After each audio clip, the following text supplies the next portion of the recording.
Hello, mamas. Welcome back to the Just Own You Summit. And as always, we are bringing valuable content and amazing experts. Today, we have Corie Javid, and she is joining us from the UK. Yes, different time zone. She is fantastic to work with us. And she is a money mindset coach, specifically to mamas that want to change the way they're thinking. She worked in corporate for a long time, and then she had her little girl, and she was trying to figure it out, but realized that working and trying to be mom, it wasn't fitting the lifestyle she imagined. So she decided to go into coaching, and she has grown a wonderfully successful business coaching women. She grew so fast in 3 months, and then 6 months had hit her ultimate goal. I think it was her goal. I will have her go into details on that. I can share them, yeah. Yes, so go back and share with us your journey of going from corporate to motherhood. How did you come upon mindset coaching, etc.? Yep. So thank you for being with us, Corie. Thanks for having me. I'm excited to be here. So I was working in a very large, well-known investment bank, and I worked there for 10 years. And I was a coach and a mentor and a trainer and a manager, wore many hats. And the same week that my daughter started school, I had just figured out the schedule. You know how the schedule as a mum is like the everything of how I was going to fit work and school drop-offs and pickups and what I was doing, my husband and my mum and the after school care and all of the things. And the same week I found out that my job was being taken away. Like they were getting rid of huge swathes of the floor that I worked on. And I just felt like I'd had the rug pulled from under me. Now when I look back, obviously that was like the best day of my life in many ways, because that's when everything changed. But that day, everything felt like my life was coming crashing to the ground. But before that, I'd been struggling, like you said. So I'd been struggling to balance the whole motherhood and work gig. I had to really fight to get any kind of semblance of flexible working in my role. And that ended up looking like me working 30 hours officially, but unofficially it was always more than that, but getting paid for 30 hours worth of work and trying to cram it into 3.5 days. And it was just a real kind of uphill battle. And I wasn't, there were parts of my job that I absolutely loved, but it just wasn't lighting me on fire. So when I found out that I was being made redundant from my job, I had to decide, what am I going to do? And I looked around me, and the job market where I live, we don't live in a big city. The investment bank is one of the biggest employers in the town that I live in. And there just wasn't a lot out there. It was really slim pickings. And I was looking around, and I just thought that I was going to have to compromise with whatever I was going to do. I was either going to have to work full time, which I really didn't want to do. I felt strongly about spending as much time with my daughter as I could. And I didn't want to compromise on it being something that I enjoyed, and I didn't want to compromise on pay. And so I was like, really frustrated. And I was like, do you know what, damn it, I'm just going to create something myself, and I'm going to help other mothers do the same, because this sucks. So basically I started my business because I was annoyed. It's the long and short of it. Which I think is some of the best motivation sometimes, right? Yeah. And so I say I started my business, but it didn't happen actually that fast, because it took quite a long time for me to actually be told that my job was at risk and then actually be made redundant. Almost a year of that kind of hanging over me and trying to make a decision and trying to figure out what I was going to do. So it was kind of a longer process. And before I left, I'd enrolled in a social media managers training course. I thought maybe this is what I'll do, even though I'd had more than a couple of people say to me, so are you going to be a coach then and start your own business that way? And I was like, no. It's so funny how you deny yourself the thing that you know that you're supposed to. I was like, no, of course I'm not going to do that. What a crazy suggestion. And so about halfway through this social media qualification, it was really useful, and I'm glad that I did it, right? But I realized that I didn't want to do this for other people. It just wasn't lighting me on fire. And so then I thought, okay, I'm just going to get serious about this. I'm going to throw myself into learning as much about online business as I can. And I consumed everything. I went through that phase of the freebies, all the freebies. Give me all of the webinars, give me everything. But I really threw myself into it. I had a pretty sound knowledge of business anyway, but the nuances of online business are just a thing you have And then I realized that, okay, if I'm going to actually put myself out there and do this, I need to just shortcut my path to success here. So I hired a coach before I'd even launched my business. I still work with her now, like 3 years, we're probably coming up for 3 years later. I still work with her because she's amazing. And also I just love that continuity of relationship. And so I launched my business, and then it went very fast from there. But I'd had this time of like letting the idea brew and like working on my business a little bit behind the scenes before I kind of officially launched. But from my launch date to like 3 months, I'd replaced my corporate salary. Within 7 months, I doubled it. I hit my first 5-figure month. I think it was 10 or 11 months into my business. I set a goal to hit 6 figures in my first 12 months. I didn't hit it, but I hit it, I think, in just shy of the 18-month mark. And all of this, I share those money results because all of it was whilst working 25 hours maximum a week. I never worked more than 25 hours a week. And most of the time I actually work less. So that's the thing that actually excites me most, is not the money goals. That's great. And we all love making money, and money opens doors and, you know, creates opportunities and things. But it was really the fact that I'd done it on my terms, because that was my non-negotiable from the outset. So that's my potted history of what I've done. I love hearing Corie's story and other women that have embraced that story, because it really makes it tangible. Like, oh, it is possible for me to do that. Absolutely possible. Yeah. One of the things that Corie mentions is the fact that she had a coach, because she avoided a lot of pitfalls, and her length of time is really quite incredible. The fact that she 3 months and then 7 months and then about 18 months, just really making the money that she's desired beyond what she was making at her corporate career with less time. Yeah. Now, what she focuses on is money mindset as well as mama mindset. What are some of the common things you see when you're approached? Like, Corie, I need you to coach me. I don't know where to begin, but things that are stirring and, you know, in mama's mind when she goes, maybe I want to join the bandwagon of being an entrepreneur, being a business, you know, starting a business. What do you see are the most common things that they're thinking that you help them go, stop thinking that? Yeah. The first one is that it's not possible for them, right? That's like such a big common one. And that can come from a couple of things. It comes from this kind of story that we buy into, that hard work requires long hours and hustle and sacrifice. And it's just that, it's a story. And so we can undo that programming and replace it with something that's more empowering. And so a phrase that I have that I use all the time, because it's much more empowering, is we get to be successful because we're mothers, not in spite of it. So it's not something that we're trying to work around or trying to kind of compromise for or something. It actually can be a beautiful blend in my experience, in my opinion. And so that's half of it. And then the other half comes down to kind of worthiness, which is a huge pervasive problem that I see. And it saddens me so much, because 90% of the women that I speak to have deep worthiness issues. Like, it's so common and so prevalent, and we feel like we're not worthy of spending time on ourselves. We're not worthy of success. We're not worthy of investing in ourselves. We're not, I mean, you can go on. And then that also then comes up and bubbles up into mum guilt. You know, we all suffer from that from time to time. And that kind of feeling of, oh, well, if I spend this time on my business, then I should be spending 100% of my time with my family, and 100% of my money on my family. And, you know, so these are some of the mindset hurdles that can come up quite frequently.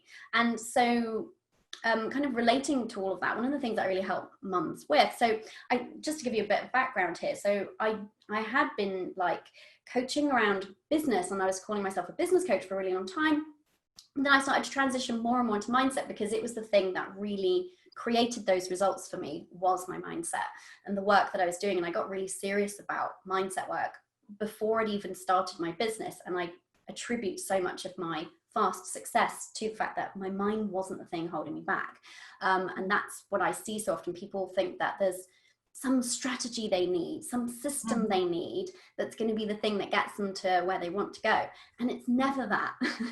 Those things are important, we need them, but it's never that. And it's always like what we believe for ourselves. So belief is something that I try to help not instill in, because I think it's actually there inside of us and we've disconnected from it. So it's about reconnecting to it.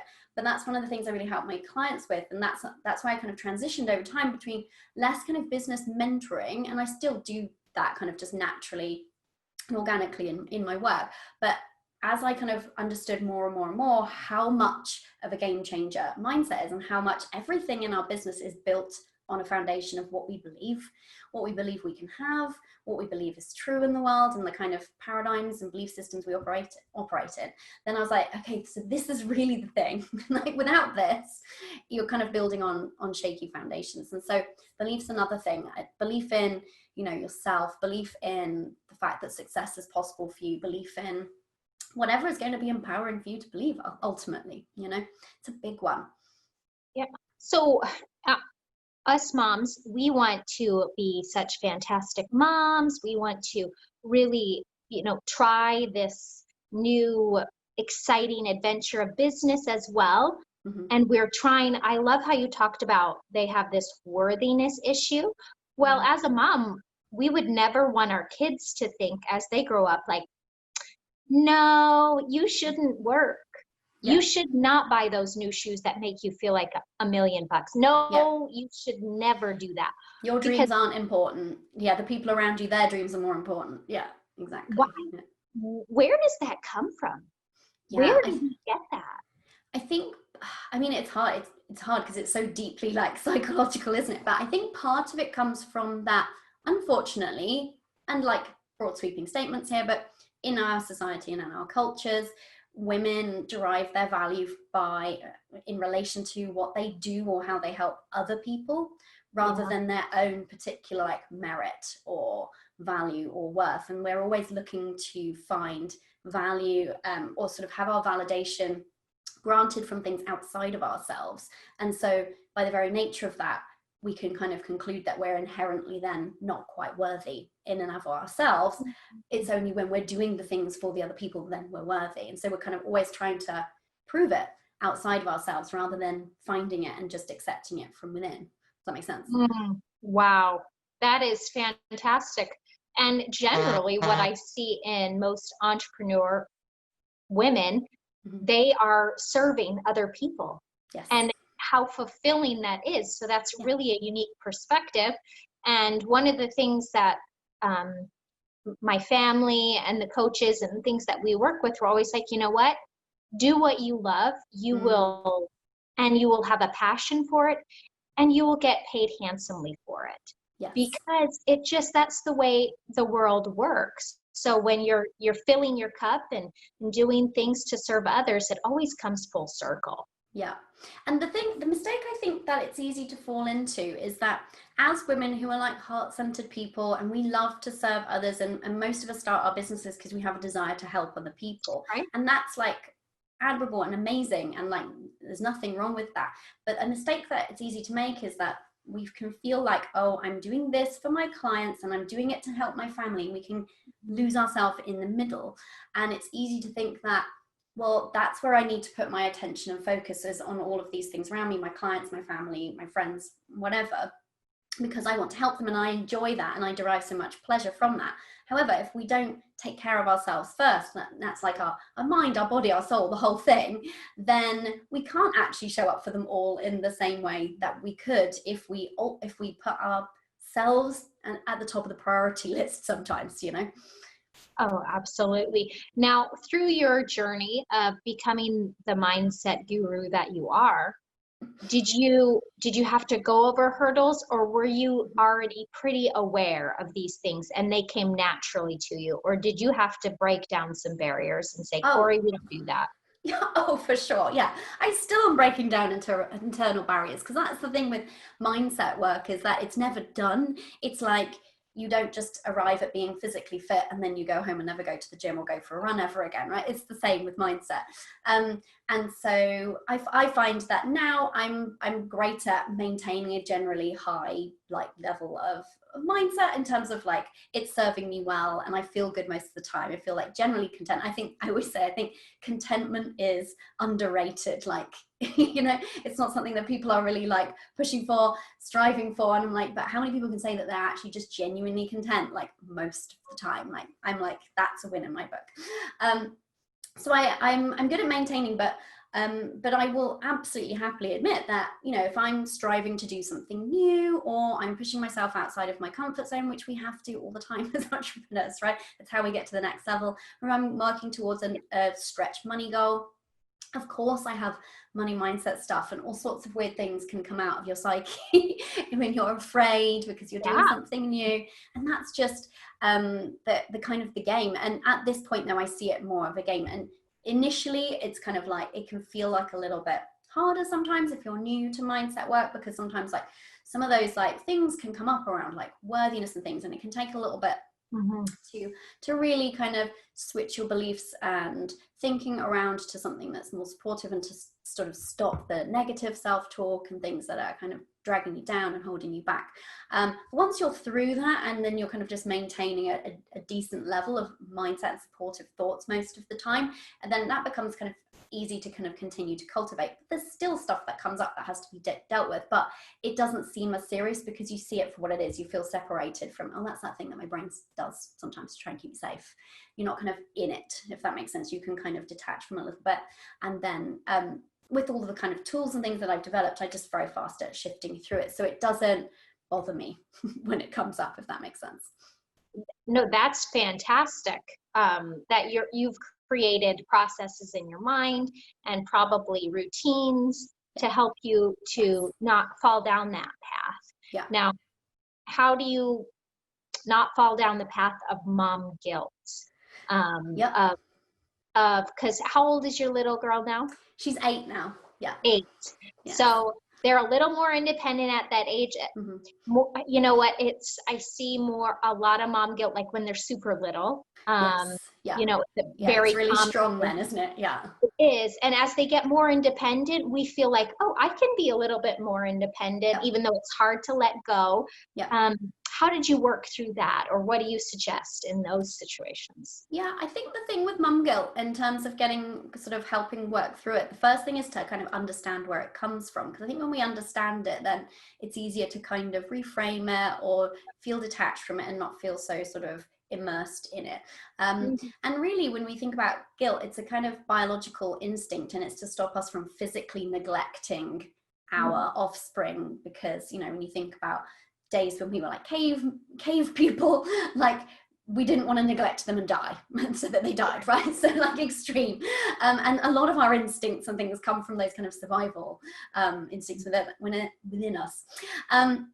And so with mum guilt, when you know that, then you can kind of like check yourself when you notice that guilt crop up and be like, okay, is this actually a valid thing? Because sometimes, you know, maybe that guilt pings in us because it's a trigger to, you know, for us to look at how are we feeling we're balanced in our lives. Do we feel like we need to make more space and time for something?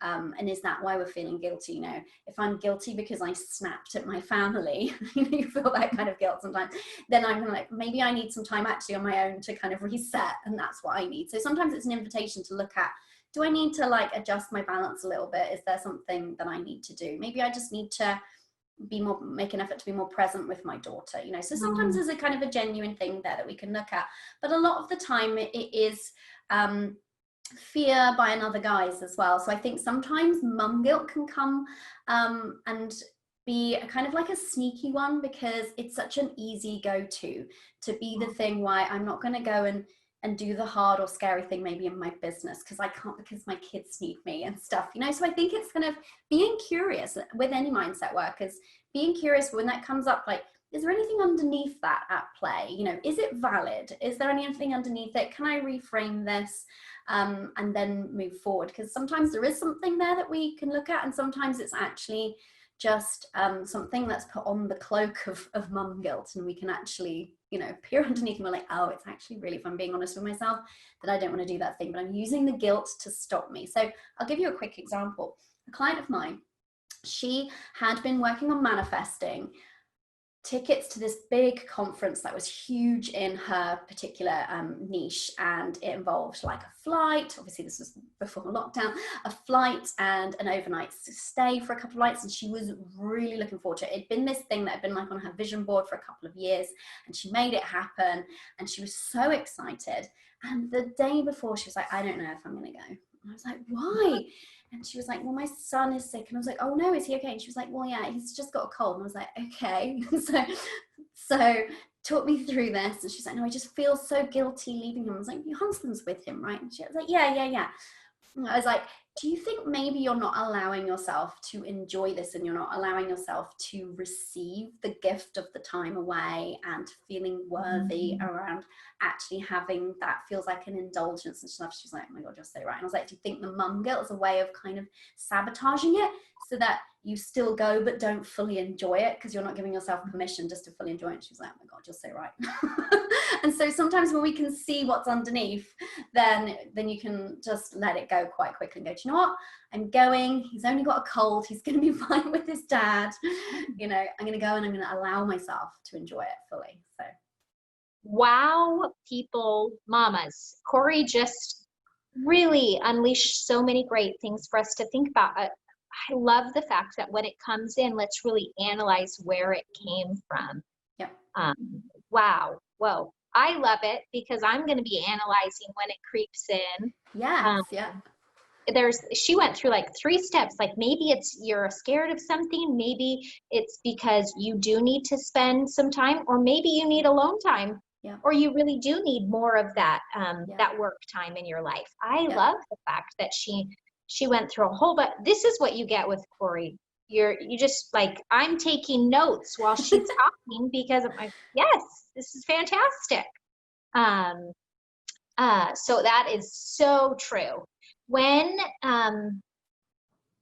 you talked about the mom guilt, what's another common issue that you see when you're working with mamas? Because that's your niche, working with mamas. What's another common one that you see? Lack of self-trust is a big one. Wow. Okay, what would that look like?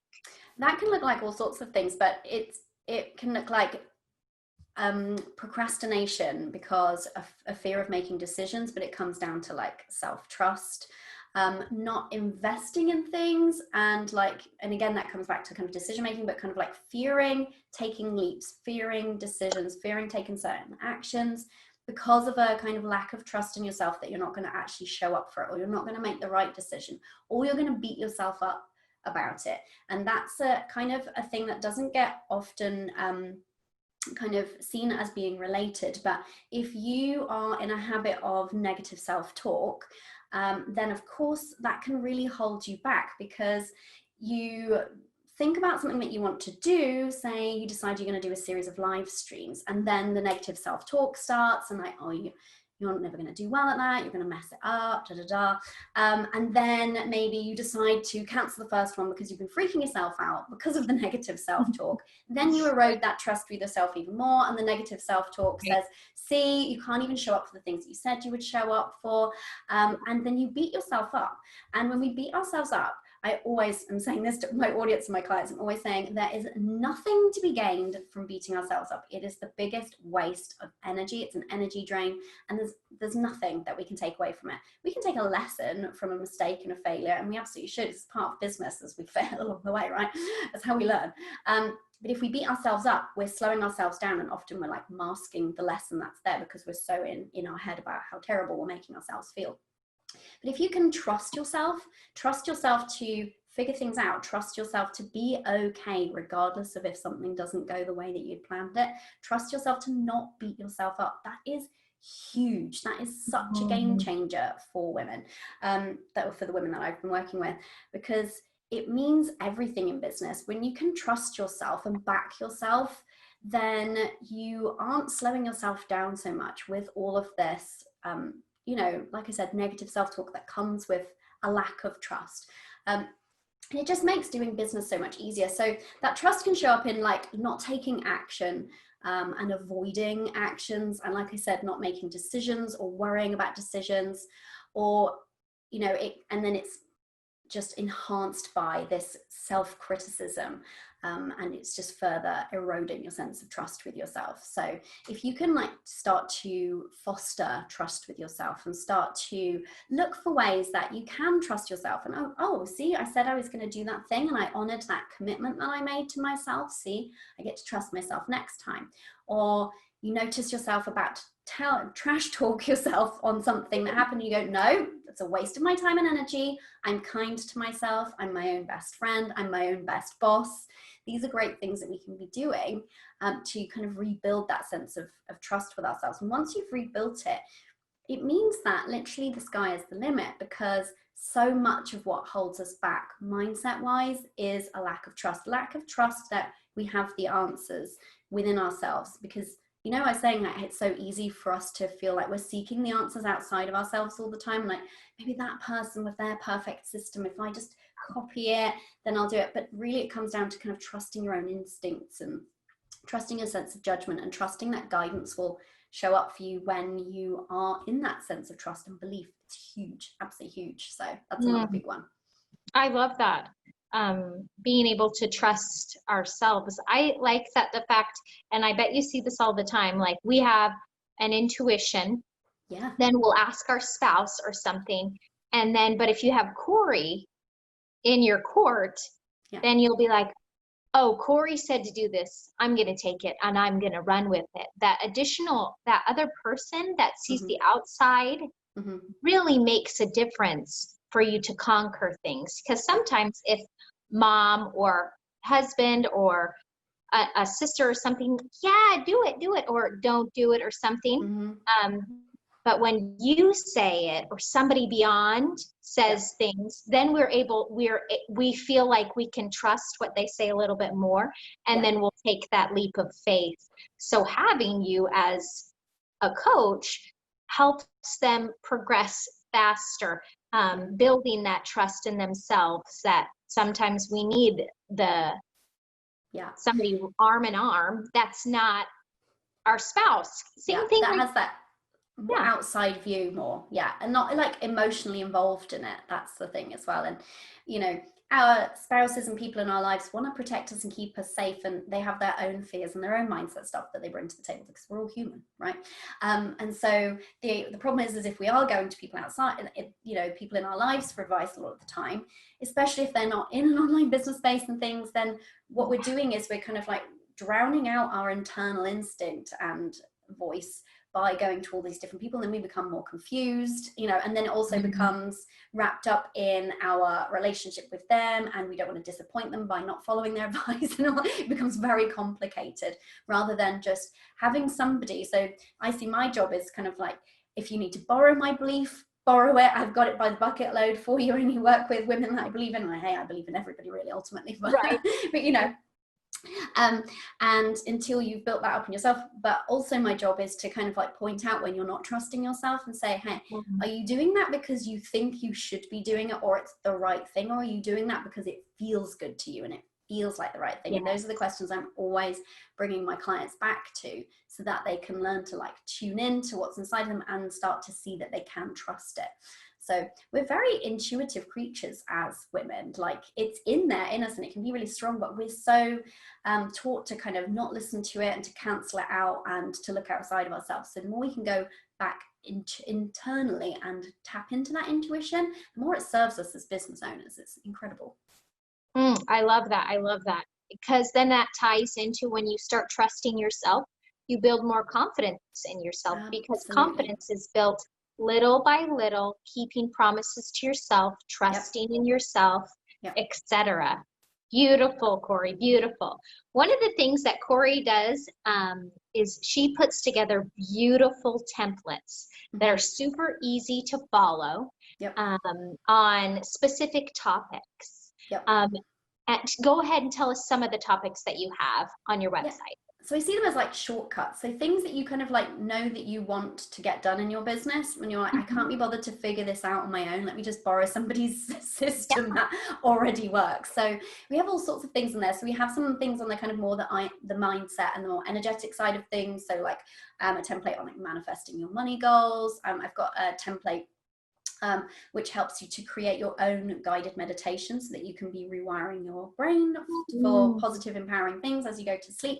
Because our own voice works really well on our own subconscious. So if you record it yourself and you hear yourself saying affirmations and positive affirming beliefs and stuff, it's super powerful. So we have things like that, and then we also have just things like the systems that I just use in like the back end of my business. So things like you know, we all have like lead magnets, and those lead magnets need like a landing page. Well, through helping my clients and through my own business, I've just found a way of like structuring it and knowing what to say that converts way beyond industry standards. So industry standards normally like 20%.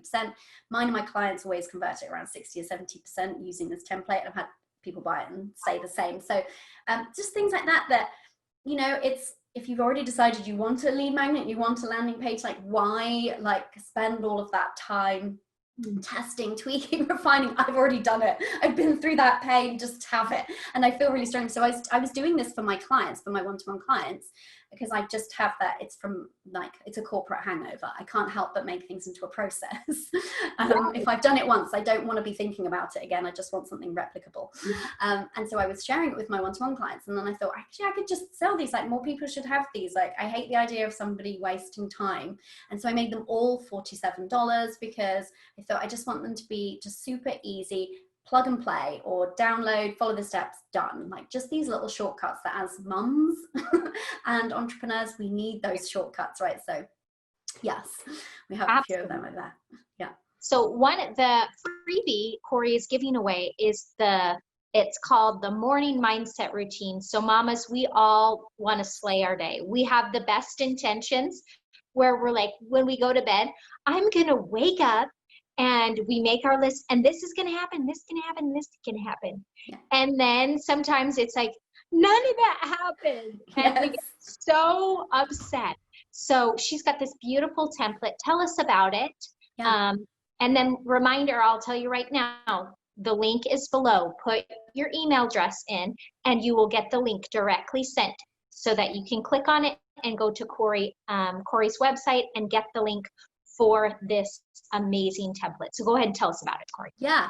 So so as I mentioned, like I really got into mindset in a big way. Even before I just started my business, I kind of understood how critical this was going to be. But the thing that I found frustrating, and many of you may like relate to this, is that I felt like the more I like dove into the topic of mindset and manifestation and using like our energy and getting our mind on point and high performance, all of this, the more I felt frustrated that there was almost this expectation that we could find like, you know, an hour to meditate and then an hour to journal and then an hour to do some yoga. And I was like, oh, Mum, I don't have time for that. Like, you know, does this mean it's not available to me then? Do I have to just not have a morning routine, or do I have to get up at 3 a.m.? I'm not down with that either.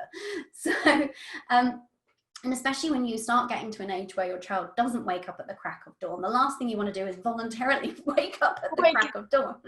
You feel like, no, that's just wrong, right?